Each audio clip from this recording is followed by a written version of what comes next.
Yahweh pa magigsuon. Kaya ang Yahweh magigsuon kung imong sabton parehas pagsabot sa puti nga bato ngayon ang gihawiran. Nakaingon ko nga lamang ang mga driver ini. Kansing mag-uuma kay wa man ni sila Yahweh ginadala. Ako makalamang ko kay na ako Yahweh nagadala. Kung kana literal mga kaigsunan. So ato na lang yung istoryahan na isuong kay buukang patan, murag madugay na maganda, kay basahon pa. Muna nga, diha mga igsuon sa pinadayag 1:18, si Kristo ningon, tanawa ako namatay, apan ako karon buhi, hangtod sa kahanturan, ug ania kanako ang mga Yahweh sa lubnganan. Sa ato pa si Kristo na ay Yahweh nga gidala. Unsa ni nga Yahweh? Dili ni Yahweh sa mga tricycle driver. Dili ni Yahweh sa mga driver. Kung dili, Yahweh ni nga espirituhanon. Muna sa unang Korinto 2:13, yung si Pablo, kay kining atong panaghisgutan karon, tinudlok sa Espiritu Santo o dili tinudlok sa kaalam sa tao nga nias kalibutan. Ang mga espirituhanong mga tao makasabot ni ini, apan ang dili espirituhanon di makasabot. Ano? Kaya og literal na to largo nga Yahweh lagi, lugi lagi ning way mga Yahweh. Sila lang gamok diri ang Yahweh. Si Franklin, si Brandonel, ako o kinsa pay na Yahweh diri. Ako ba wala? No? So wala itong isgutan ay unsa maning mga Yahweh. Nasulat di sa Mateo 10:19. Kanimo ihatag ko ang mga Yahweh sa langit. Unsay buhaton dinhi, buhaton po dito. Nagisabot ni sa uban nga ang basihanan di ay dito ang diri. Di na mawag soon. Kaya basihanan nato diri ang dito. Usahay maingon mo uban na basta imong pangalan, wa gani na masuwat diri sa basahok sa simbahan, di na gyud ka maluwas. Di gyud ko motuo anak nga naman. Kay ang dinhi na di simbahan mo'y basihan. Mura na talag RCC, ang tudlo na sa simbahan mo'y insakto, sayok na ang Biblia. Mo na bantayan nato mga igsoon. Nya hinumdumi nga atong pundasyon sinijuwat ningon Bible and Bible alone. Mo bitan ang pagingon nga friendly approach. Anin ko kay na ay friendly approach till the truth. Ang problema ng igsuon o friendly approach diha natataman. Paghuman, dalho na to sa simbahan, ang ato nasultihan, igo ka na to na amigo, wa gani na to matudloig doktrina. Di ba, matiya? Dapat itudlo mo yun yung doktrina kay Bible alone ba yata?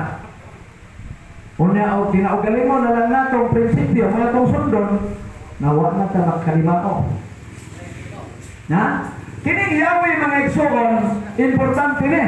Unang Yahweh, akong isgutan. Kay kinin siya, malambigit ang uban ng mga doktrina na naagib tayo usa ka topiko. Ang gisulti igsoon sa 27:30 sa Levitico, una, Sir Mark, mo ni siyang gisulti. Ang tanan nga ikapulo sa ibabaw sa yuta, balaan alang kang Jehova. Iyahan ni kining ikapulo. Gireject na sa mga RCC, kay wa na daw ni, kay nangamatay na itong mga pari nga mukulikta sa ikapulo. Kung bang ipasabot pagkawala sa mga pari nga mukulikta, nawa na po ang sugo sa Ginoo. Wala naman, kay iyahan man eh. Kunya siya may kapital sa atong kinabuhi. Na nganong ako ning gilakip sa Yahweh mga igsoon, aron magabantay ka. Kay si Jacob igsoon sa 28:22 sa Genesis, dito siya sa kamingawan, naghigda siya, unya nakakita siya damgo nga na mga malunan, nisaka, nanaog. Unya, pagbangon niya, nakakita siya bato. Pagkakita niya sa bato, iyon pa niya, kining batuha, mahimong balay sa Dios. Kanang mahimong balay sa Dios, nahimong nawa pa. Wa man siya mayon, kining balaya, nahimong balay sa Dios. Iyo pa siya, kining batuha, mahimong balay sa Dios. Meaning to say, future.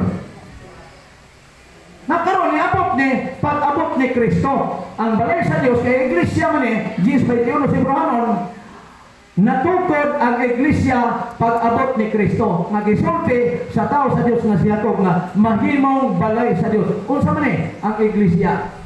Una nga, ang 19, mga Yahweh, mubaking ka, Yahweh dito sa simbahan sa iglesia. Unya, kining simbahan igsuon, nga nagsunod sa adlaw igpapahulay, matod pa po niya, 28-17, nahadlok ako, abi kong unsa to, unya kadto di ay ganghaan man di ay padulong sa langit. Nagpasabot na pultahan. Asa man ang pultahan padulong sa langit? Kining iglesia, kining simbahan nga gitukod ni Kristo. Usas mga Yahweh, karon atong mahusog igsoon, nganong atong gisgutan kining ikapulo. Kaya ikapulo mga igsoon, usani sa mga Yahweh padulong sa langit. Nganong nahimong usas mga Yahweh? Okay. Basahan lang ninyo, o di ninyo mabasahan, na hinumduman ninyo, mao ni nakasulat, malaki stress Gs. Sulayin ninyo ako. Dalha ang tibok ikapulo ngatos balay titiganan.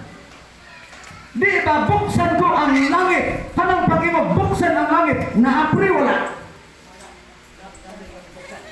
Buksan ko ang langit. Kano sa diha nga imo ni siyang tumanon. Kung tudlo sa iglesia, na karon og musuloy ta, di na nato may isulti.